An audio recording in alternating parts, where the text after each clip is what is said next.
Hello everyone, my name is Squippy and welcome to the Draft League Q&A. In a very special episode, I'm here today with one of the best players in the format, MATTY BROLLIC. Say welcome. Say hello. What's going on, everybody? You got Matty BROLLIC here joining my buddy Squippy for a nice little draft format interview. Okay, so let's start. How and when did you start to play the Draft League format? I started by just watching the GBA a little bit. I started back in season 4, and Jolt noticed that I was interested because he would see me in the comments and whatnot, and he invited me to be an analyst in his league for the MPL, and that's what I did. So I started as an analyst, and then eventually he asked me if I wanted to be a coach. So I started MPL season 4. I enjoyed it a lot, so I just kind of got hooked. Yeah. Okay, so what was your accomplishments in the Draft League format? What are? Um, to most people who know me, I actually have not won a championship yet, but despite that, I guess my record kind of speaks for itself just because I don't have many losses in either Gen 6 or Gen 7 draft format of the best players out there. So I would definitely consider myself to be one of the better players, but I unfortunately have never actually even made it to a finals game. So there's that. But I've made it into playoffs in every league that I've been in, so I guess you could count that as something. Very nice. Like, only a few people never made playoffs. Like, never always made playoff. I count it as an accomplishment. So, what was your best season in any tournament or league you've been in? Let me think about that. Probably the NPL season 6, just because I actually didn't draft my own team that season. I was taking a break, and one of my friends ended up dropping out and asked if I could take over for his team. And I took over his team, and it was quite a good team. And that season, I was just kind of beating everyone left and right. I pretty much went undefeated. The one game that I lost was to Hacks, and then the game in the playoffs that I lost was also to Hacks. So, Gypsy King, which is, I guess, something that has probably never happened before and will probably never happen again because Gypsy's very, very good. I beat Iron Flash Gaming as well in a really, really good battle, probably my favorite battle in the format. So I would say in that season, I probably did the best out of all my other seasons, but I don't know. It's definitely close. For example, the Grand Overseas Tournament I joined this year, and I went 9-0 up until the semifinals and ended up getting hacks out of that as well. So I don't know. I guess it's kind of hard to pick because all my seasons have just kind of been me being dominant until the playoffs, and then I end up either losing or getting hacked out. So That's unfortunate. Okay, so what is your favorite draft? I would have to say, so K to the 2, Kyle is a player that he actually founded the National Pokeball League, and recently he started something called the Draft League Olympics, where he pulled together a bunch of players all from around the world and pitted them against one another and put them all on certain teams depending on where their location is. So I was part of the US East team, and because I was on a team, I was like, you know what? Normally I like to draft some fun things, just some memes here and there, and sometimes just a lot of Pokemon that I really like personally. But for this, I was like, okay, I have a team, and I don't want to let those guys down. So I'm going to do my best to just draft a really powerful team and try to do as well as I can in these Olympic tournaments. So I drafted a really, in my opinion, powerful team, and it's just been pretty fun so far. I've gone 5-0 Olympic games in my pool, so I went undefeated in my pool, and it's been cool because there have been a bunch of games where I've gotten hacks, but still have won by a pretty large margin because the team is just so powerful. Very nice. That sounds like very fun to me. The Olympic things, I haven't heard of it yet. Okay, so when you start a new league, a new tournament, how do you plan your draft? What are the most important parts in a good draft? What makes a bad draft a bad draft? Okay, so I initially, or I guess for a while, was not the best drafter. I would just tend to draft things that I really like and things that fit my play style. but that weren't necessarily the best in the format because I didn't have a ton of draft format experience. I definitely haven't been in as much leagues as a lot of the people that have. But now that I've gotten to a point where I do feel like I am a little bit more experienced, I've definitely gotten a better concept of what makes a good draft and what can make a bad draft. Number one, synergy, both offensively and defensively. You want to look at build your team around. For example, let's say you pick something off the top of my head, like Zygarde or something, round one, Zygarde 50%. Now, Zygarde 50% is a pretty decent first round pick because it could just do so much and it's pretty good at what it does. So that nice versatility versus the actual traits that it excels at makes it just a pretty well-rounded first pick. But there are a decent amount of Pokemon that could check Zygarde very considerably. So you're going to want to make sure you draft things that can beat those offensively, things that could pressure those out offensively, because if they could do that, that could allow Zygarde to eventually wear down its checks and beat them later on and then excel against the Pokemon that it already does well against. So you definitely want to make sure that you pair it, for example, with fast threats that could beat some of the things that could check Zygarde offensively, and also things that could break some of the Pokemon that Zygarde struggles with, like fat grass types, fat water types, bulky ground types, things like that. So you definitely want defensive synergy because, for example, my MPL draft does not have great defensive synergy, and because of that, a lot of his weaknesses are pretty easily exploited. So it requires me building a lot more carefully and playing a lot more carefully to the point where it's just difficult to threats. So I think just synergy is one of the most important things. But then you want a lot of different roles to be fulfilled, like hazards are very important. I've come to know it's just difficult to draft a really good team without a spiker. Toxic spikes are important as well, but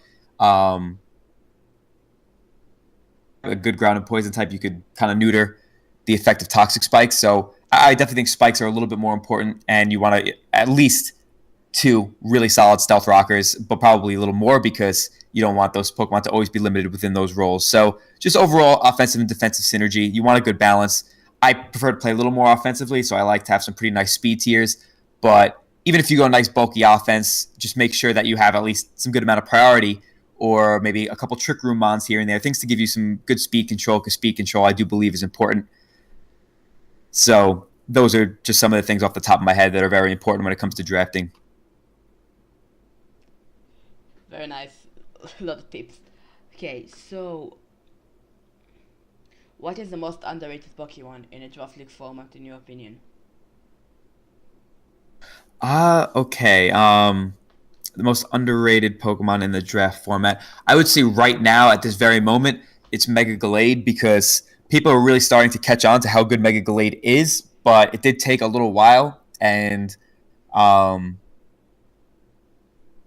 are still a lot of drafts where Mega Gallade will go undrafted or it'll get taken in the last round. For example, my Olympic draft, Mega Gallade was my 11th round pick, and in my opinion, it's probably a top 3 Mega in the entire format. It is so useful in so many matchups. It's hard for Gallade to not be useful in a matchup because its coverage is so good, its power is very good, and its speed and bulk are also considerably good. So support options like Taunt, Will-O-Wisp, Bulk Up, Swords Dance, and things like Wish Protect, monster in the format, and I believe that it's going to catch on more and more as the time goes on, to the point where finally it is kind of treated as one of the better Megas in the format. Okay, so what is the most overrated? The most overrated Pokemon in the format, I would say either Hoopa Unbound or Charizard X. Probably more so Hoopa Unbound, because a lot of people do think that Hoopa just isn't that great, but there are some people that will even ban Hoopa from their leagues, which I think is ridiculous, because it's a Pokemon that, yes, is very difficult to switch into, one of the hardest, but it's not a Pokemon that has really spammable stabs. Like, it can't just come in on many teams and just click buttons over and over again. It requires pretty precise prediction, and that's not good for a Pokemon like Hoopa because it's not that fast. It doesn't have any resistances except for Psychic. Side, it's not that bulky because it's always taking at least neutral damage, and on the physical side it's ridiculously frail, and a lot of Pokemon get bug coverage, so it's something that if you don't predict correctly with it, it can really be just a total flop and not do much in a lot of matchups. So I would probably say Hoopa is the most overrated, but Charizard X I would say is kind of up there too because a lot of people think it's the best Pokemon in the format, and I would highly disagree with that. I don't think that I used it as well as some others had used it when I got the chance in NPL Season 6. But I will say that there were just so many matchups where my opponents had like 2 or 3 really solid checks to a lot of the common and good Zardex sets. So that's annoying, plus the fact that it has to come in as its regular form when your opponent could potentially have Stealth Rocks up first. It's definitely a good Pokemon. It's definitely a good Mega, but I don't think it's the best Mega in the format or even top 3 for that matter. So, what is your favorite Pokemon to use in a Draft League format? That's a good question. Fernape is probably my favorite Pokemon, so I do really enjoy using that in the format because it's a really versatile Pokemon, and I love versatile Pokemon. But at the same time, I have found Infernape to be underwhelming a decent amount of times. I do think it's very good, but I don't think it's one of the best in the format like I originally thought it could be. So Infernape's definitely up there. I would say maybe Mega Gallade is one of my favorites at the moment just because, like I kept saying before, it's so versatile, and it's just so good and underrated that having it come out and be so unprepared for and just see it kind of dominate a match is definitely kind of cool, and I love the design and everything like that. Yeah, those would definitely have to be some of my favorite Pokemon to use in the format, but I really like using a lot of different things, and I like, for example, trying to get underrated things to work. Like my NPL draft, I drafted a bunch of memes at the end of my draft, so I get good satisfaction from seeing some of those memes work out well. But overall, just things that I could really rely on. I like things like Infernape, Gallade, Zygarde, and even Tapu Koko. I haven't had it on one of my own teams yet, but whenever I've gotten to use it in mocks or things like that, I really enjoy using that thing. So, yeah, those are some of the ones that I enjoy using. Okay, this is a very obvious question. Every NPL player I interviewed so far, that's not very, like, this is a very obvious question. So, what is the most competitive league you've been in? Yeah, I guess that is somewhat of an obvious answer. I would definitely say the NPL because it's almost come to a point where it's becoming like an all-star league. We're just getting new players every season that are coming from other leagues that have just been known to be really, really solid players.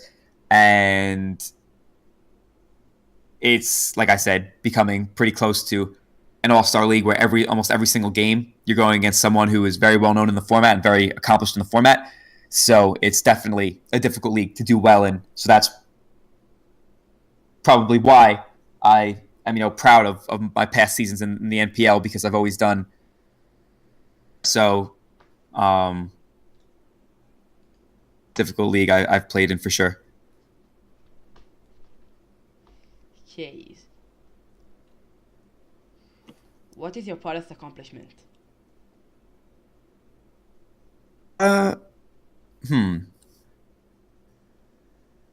Have particularly any defining moments that were like towards, because a lot of the goals I had set for myself, like being undefeated a couple times, making it 2 championship games, which I've never done, and ultimately winning a championship, which of course I've never done. Those would have been things that I could have spoke about here, but accomplishment overall when it comes to Pokemon, I would say that to really judge someone's skill is kind of based off the consistency, because in a game that is influenced so much by the RNG, team matchup, your opponent's plays, because sometimes you need to rely on them to make a play that you think makes sense for your plays to end up working out. So with all of those factors considered, if you could be someone who's very consistent, I would say that is something to be proud of. It's not necessarily an accomplishment per se. It depends on how you want to look at it. But I guess I would just say my consistency in pretty much every league or tournament I've ever been in, that would probably be my proudest accomplishment, because that just, what's the word I'm looking for? I can't think of the word. But that just proves, I guess, to myself that I am one of the best players in the format, because I'm consistently being consistent and beating a lot of the other best players in the format. So I guess that's how I would respond to that question. Who is the best player you have ever fought? I would say it's hard to argue against Gypsy King. The only other person I would say is Iron Flash Gaming. I think they're both terrific. They have their own unique styles, which are pretty different, but at the same time, they're both just so good in their own respects. So I would say both of those guys are the toughest people I've ever had to face. Who is the best player you have ever fought? You have ever beat? That would just be both of those guys, because I have beaten both of those guys. So those are the two best players that I've beaten. What league you want to be in the most?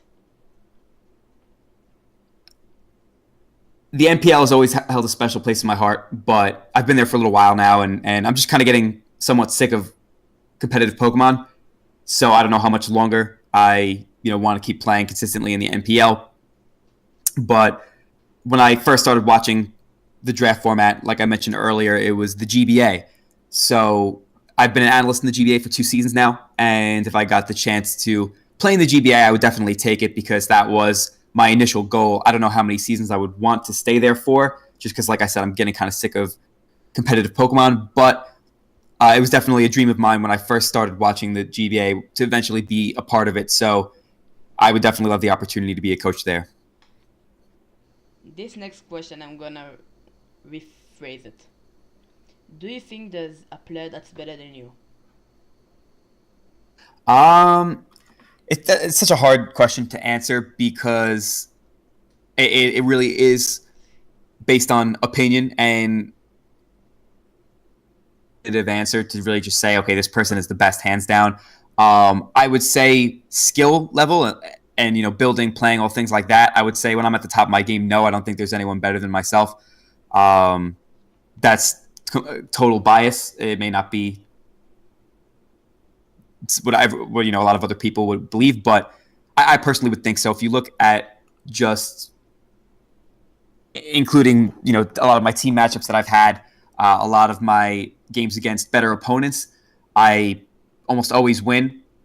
And when I lose, especially for Gen 7, I virtually never lose fair and square. I always lose due to either hacks, or pretty much only hacks, because there's only been one other game that I lost in Gen 7 where it was due to matchup. But even so, there was no real hacks in that game. My opponent beat me fair and square. So the fact that I've been that consistent and so hard to beat without any type of luck or anything like that, I would say that I'm the most consistent player out there. But like I said, it's an opinion. Everyone else could have a completely different opinion, especially when you have guys like Gypsy King who are just constantly winning championships. He is phenomenal. He's super consistent as well. He's just as consistent as me, probably. And he is in championships and stuff like that. So if it wasn't me, I would say him. But like I said, for the reasons I stated before, that's why I don't think that at the top of my game anyone is necessarily better than I am. Last question. Do you have any tips for a new draft league player? Any tips for a new draft league player? Was that it? Yep.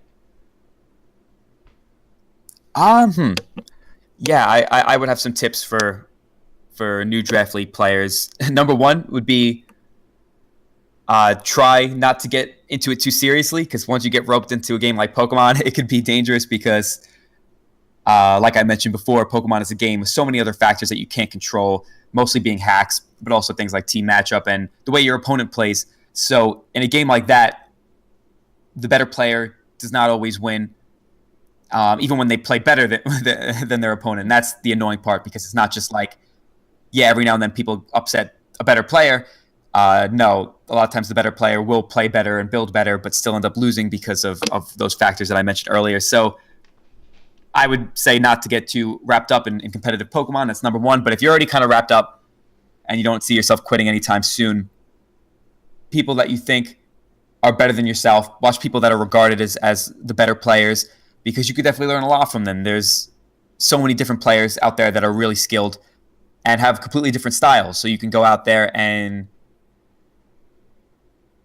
kind of compare them to one another and see what are the similarities, what are the differences, and what fit my style. For example, what Gypsy King does may not be that may fit your style better than what I do. What I do may not fit your style, and you may not want to incorporate it into your game because it's just not the way you like to play. So there's always a lot of different styles, and one of the main things is learning risk versus reward. That's something that I'm going to make a video on relatively soon. It's knowing that Pokemon isn't just a game of predictions. It's a game of game planning. You need to really have of how to play certain matchups at all different situations. It's not just like, okay, my opponent has X in front of me and he may switch to Y. So because he may switch to Y, I'm gonna click this button. It's not that simple. A lot of times, it's a lot more straightforward, where you should have an idea of what you want to do and you just execute it accordingly. So either on my channel or the Token Minorities channel, and if any of you are interested in seeing those, definitely, I guess, subscribe to both of those channels, because I'm going to put a lot of work into those videos to really help a lot of new and even veteran draft players with all the knowledge that I've accumulated over the past year or so. Okay, so that's it. Thank you so much for joining me. Oh, thank you for having me. It was so fun to record and hearing your opinions and stuff. I'll link your channel down below. Make sure you sub to MATTY if you don't already for some odd reason. If you like this video, make sure you like. If you want to see more videos like it, make sure you subscribe. Thanks for watching. This has been Squeepy, and I'm out. Goodbye.